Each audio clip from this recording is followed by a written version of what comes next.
Hello everyone and welcome back to our example of ordinary least squares regression analysis in R. This is part 5, the finale, if you will, of our little mini-series on applied regression analysis. If you have not watched videos 1 through 4, you're going to want to be sure to go check out those videos before you watch this one, otherwise it's not really going to make too much more sense. Alright, so I've loaded our R Markdown document and we're just going to immediately dig right back in to where we left off. Clearly we left off here finishing up on April 7th, so I'm going to change that to April 13th. Which is today and going to be the last day that we'll actually be working on this document. Alright, so let me scroll down here to the very bottom. If you recall, we worked through a whole bunch of different regression analysis examples for the data set salaries, and this data set resides in another package that we previously talked about. And so we decided on our third model, if you will, and we kind of figured out this is the best of our three models that we talked about here. So I'm going to be continuing on with that third model. We're going to go ahead and knit this just so we have another visual popping up over here in the viewer pane. Alright, so while that's knitting and kind of working on going through everything, I'm going to immediately start another section down here. Oops, skip right at that moment. Oh, that was good. I like that. Alright, so we're gonna create another section here, and I'm just going to do interpretation.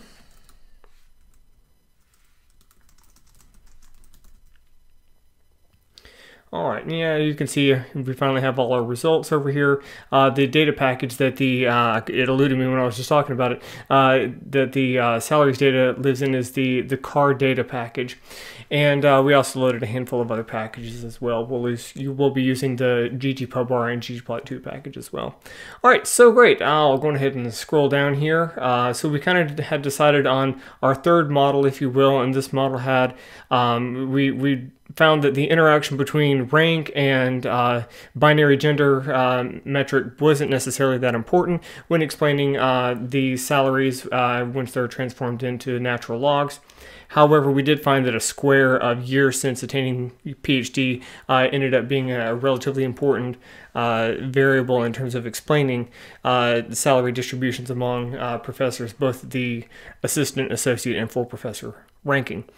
Alright, so let's go back here into the interpretation of the model. So I'm just going to go through one of our coefficients here, and I'm actually going to create a separate video outside of this series that talks about interpretation of linear regression coefficients. And we're going to talk about then a handful of different examples, and the reason why is because this particular example is a slightly more nuanced and complicated one, and probably not the best one to talk about the interpretation of model coefficients. So in this particular example, we have what's referred to as a log linear model here, and the reason why we say this is a log linear model is because the dependent variable, the variable we're trying to explain, is expressed in natural logs. So we've logged salary because salary had such a wide range. It went from somewhere around 70,000 to somewhere around 170,000, and so as a result, the disparity or the variance of that variable is relatively large. And so when we estimate a model like this, we end up with really tiny coefficients. And so in order to have coefficients that are relatively more moderate in size, I decided to do a natural log of this dependent variable, which basically transformed it into by a monotonic transformation. So it scales everything down. It maintains all of the respective size and doesn't distort the data, but it does kind of shrink down the relative size of this. As a result, we have to be relatively careful about a log linear model, because in a log linear regression that we have here, for every 1 unit change, so a 1 unit change in X will lead to and here I want to put this in also in math type, a 100 times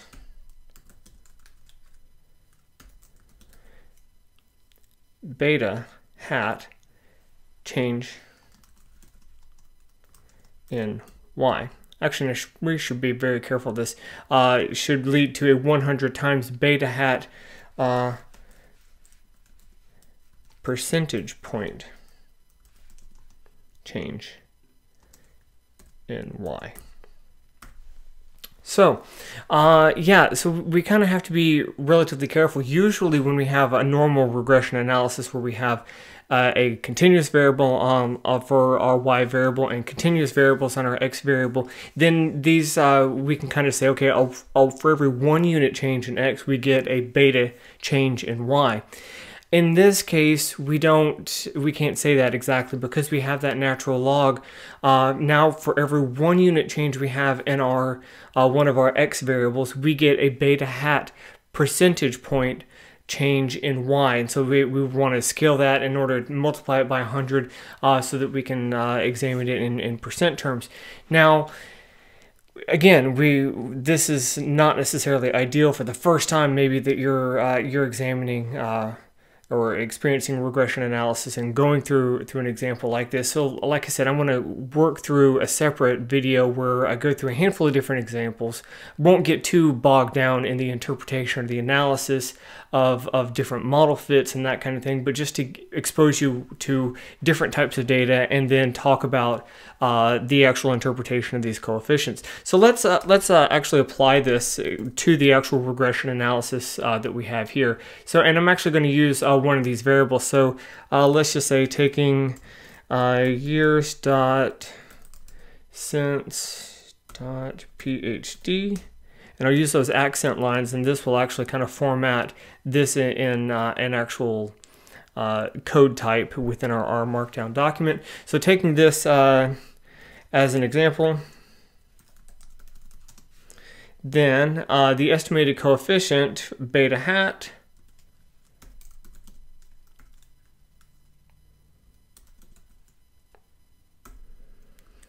is what, 0.14, no, 0.1428. 0.1428. Great.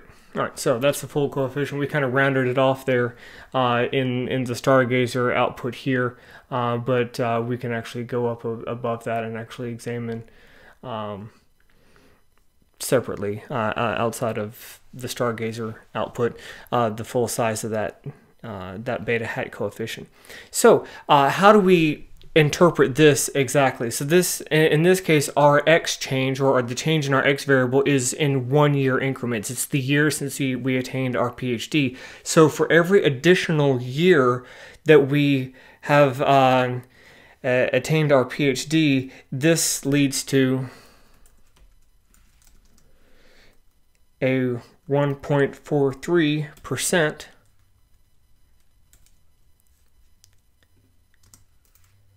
And then in this case, since it's a positive number, it's an increase in salary for every year that we have, that we observe since receiving a PhD.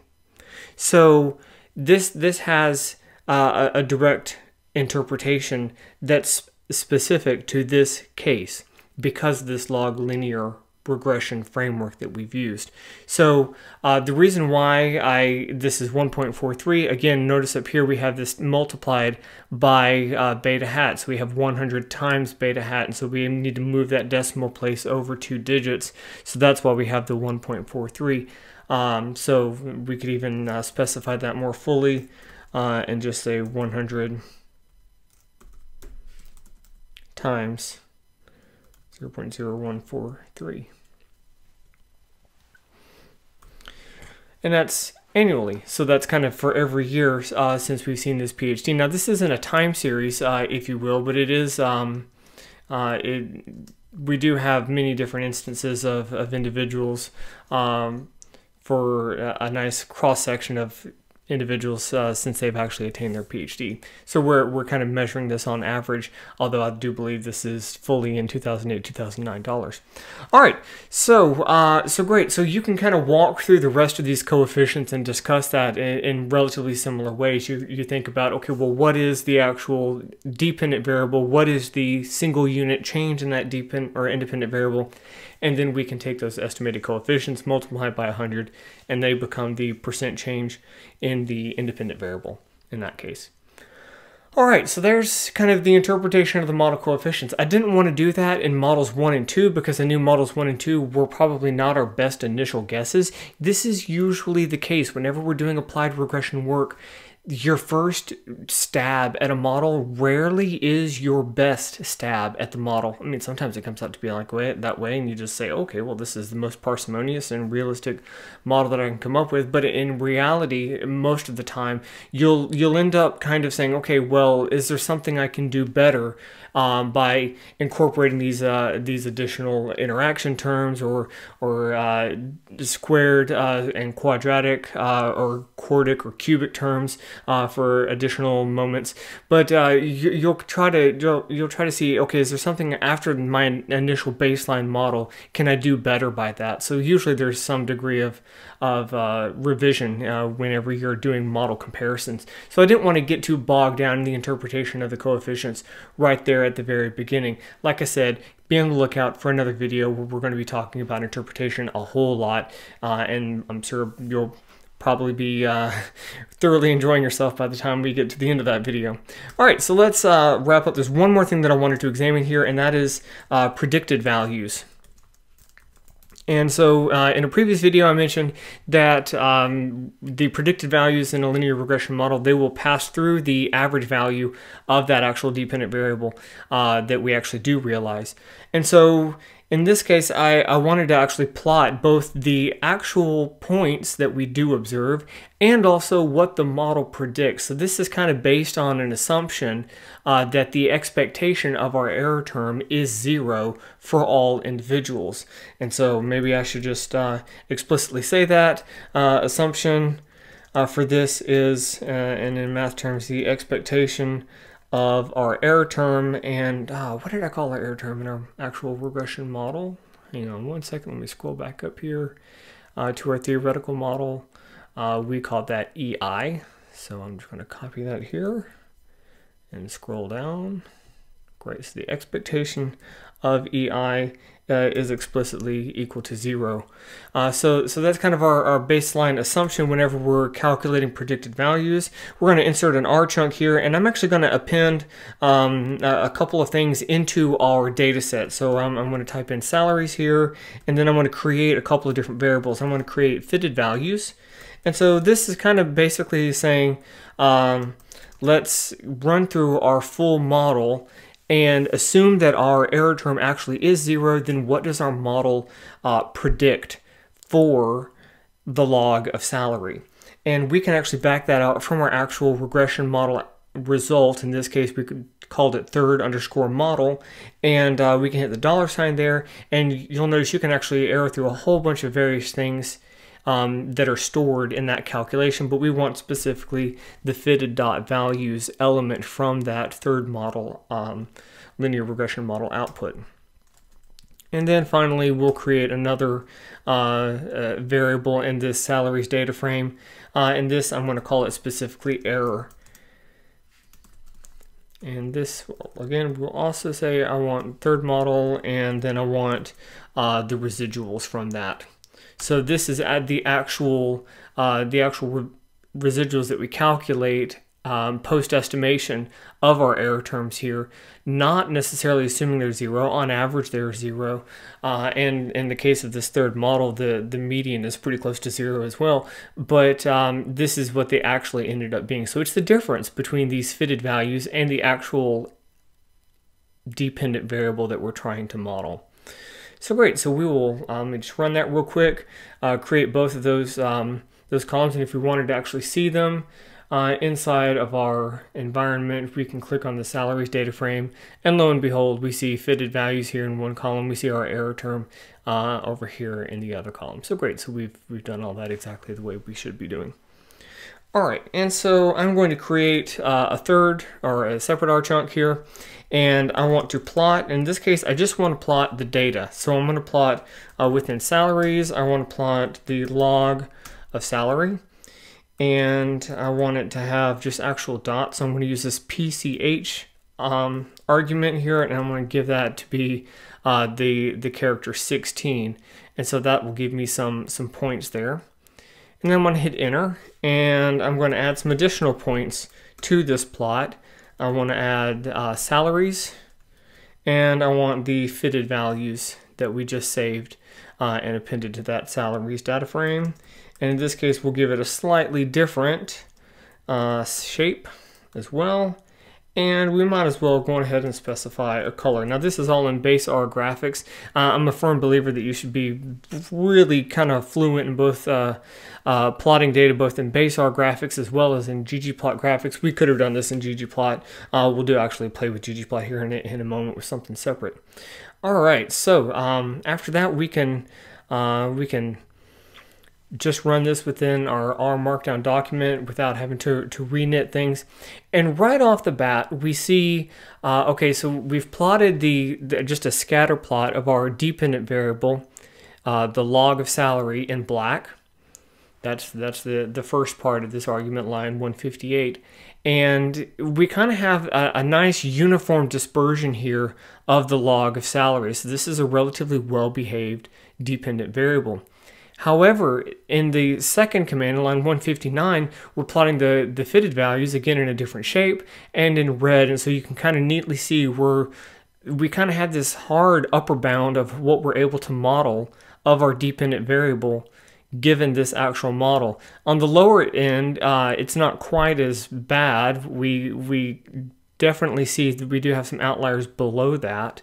But basically our model isn't quite as well behaved as we would like. We're not capturing the full scale of the actual dependent variable that we're set out to actually model here. So we have a whole bunch of individuals that we're not able to fully capture over here at the top. We got a handful down here at the bottom, but notice we have some like clustering happening. You can see it kind of right here if you can follow my cursor.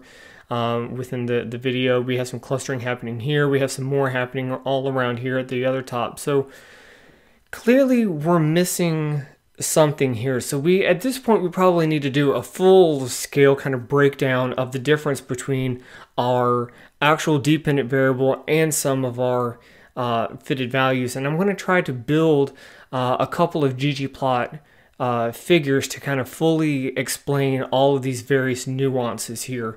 And so sometimes you're able to do this within your actual model. Sometimes it's not nearly so intuitive. But in this case, we're going to be able to, so let's just dig right in. So I'm first going to start by building a ggplot. After this, I'm going to end up taking some of this out. I'll cut it out, and then I'll wrap it within the ggarrange function to plot two of these side by side. But for now, I'm just going to build one ggplot object for us to kind of play with. We want to specify the salary data, and then I'm not going to specify anything else within the baseline ggplot argument. We're going to do everything else within the gm point function. So again, we're going to plot a scatter plot of our data. We need to specify how this looks. So on the x-axis, I'm going to take the years since PhD variable, and we're going to plot that along the x-axis. On the y-axis, we're going to plot the log of salary. So this should be very similar to what we've examined up above. I'm going to specify the color to be equal to rank. So in this case, we have assistant professors, we have associate professors, we have full professors. So we can expect 3 different colors within this scheme. So this is going to be able to break out all of our data. So rather than examining it by discipline in terms of color like we did before, we're going to see it by rank, because that rank ends up being relatively important within all 3 of our variables. All 3 of our models that we examined. All right, the size of this. Now I'm going to specify the size to be a scale, and I'm going to scale this by the absolute value of our error term. So our error is symmetrically centered around 0, and so we kind of made it that way by the virtue of our relatively good data science skills. And so I don't necessarily care too much about the size of the negative half of this distribution versus the same corresponding size on the positive half of this distribution. So basically I'm going to be plotting points that are relatively smaller the closer to 0 we are, and then it doesn't matter whether you're positive or negative. The further away from 0 you are, you get larger and larger and larger because it represents larger amounts of error. So I don't care whether we're underestimating or overestimating. That part of it is not necessarily as important to me. I want to just plot these sizes based upon the actual difference around 0. And then I'm going to specify the shape of these to kind of add another layer of this. And the shape I am going to set according to discipline. So we'll still kind of be able to capture whether they're in a theoretical or applied discipline. And then I'm also just going to set a opacity. I'll use this alpha term to give some degree of opacity. And I'm not going to worry about labels at this point, so that this isn't, we're not going to fully try to make this beautiful, if you will, but I will go ahead and run it so that you can get a sense of what this looks like. So here we have the actual dependent variable that we were trying to model. We can see here in red, or this pinkish color, we can see this is where the assistant professors are. In the green color, we see the associate professors. And we kind of have some outliers. So there are some individuals that stay associate professors all the way through their career, but the vast majority ends up going on to be full professors. They're in the blue, and then this is where we get a large degree of variation in our data is happening among the actual full professors, irrespective of rank, or pardon me, not rank, of discipline. Great. So once we have this plot for our actual data, I'm going to take it and I'm going to copy it. And the first thing I'm going to do is I'm going to put a comma in between. I'm going to paste it down below. And then the only thing I'm going to change is the dependent variable in this. I want to make this the fitted values. So we'll put fitted underscore values here. And notice we have this comma here. We have to be careful. Don't run that. We'll use the ggArrange function here. I'm going to kill the last part of that parentheses. So this is the first argument that we're in the list we're giving it. This is the second argument in the list we're giving it. We'll add another comma down here below that, and we'll specify the number of rows, set that equal to 1, and then we will close it off. So now we have two plots, and we're going to plot one side by side, so all on the same horizontal axis, if you will. So we've got this plot hanging out here, we've got this plot hanging out here. And in order to make this big, because it'll kind of print it a little bit too small, we will add the additional option inside of our curly brace for our R chunk. I will choose fig.width, and we'll set that equal to 10. And I'm going to hit save, and then I'm just going to run this. So this will take a little bit of a moment to kind of knit everything together since we have multiple R chunks. A good thing to keep in mind, it's helpful to do multiple R chunks and break down all of your steps as many times as you can, because it's easier to identify where a problem is. If you have an actual error in your code inside of an R Markdown, even if the error is like around line 168, it'll automatically refer that to the beginning of that R chunk. So it's kind of helpful to do that, but at the same time, the more R chunks you have, the longer it takes to actually knit the document, and well, there's some trade-off in efficiency there. All right, so great. We can see down here along the bottom portion of the viewer pane, we can see really the kind of heart of the problem that we have with the model that we've actually generated. So we see the same general pattern happening here with the fitted values. We still see the assistant professors down here at the bottom. We see the associate professors hanging out in the middle. We see the full professors hanging out at the top. Now be careful here. I initially wanted to put both of these plots side by side in the hope that it would scale the axes the same. It didn't do that by default. I can go and force it, but I'm not going to bother in this case. So notice here that the upper portion of this vertical axis is not equivalent from across the panes. So we can see here we're clearly missing the upper reaches of the variation in our dependent variable that we were set out to capture.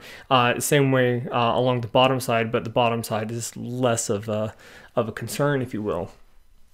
The other thing that really kind of stands out is the degree of stratification within our model that we're not able to fully capture. So we have a whole bunch of actual dispersion happening here just among the assistant professors. But then we kind of have these hard demarcating lines running through our data in the fitted values for our model, or what we predict for these same individuals. And that kind of is an inefficiency in the model. There's something that we're fundamentally missing here. And we can also see that there's a similar pattern happening among full professors. We kind of have this clustering happening up here, and then we have kind of a visual break in the data, and then we have a clustering that's happening here. And so there's clearly some portion of this that we're missing.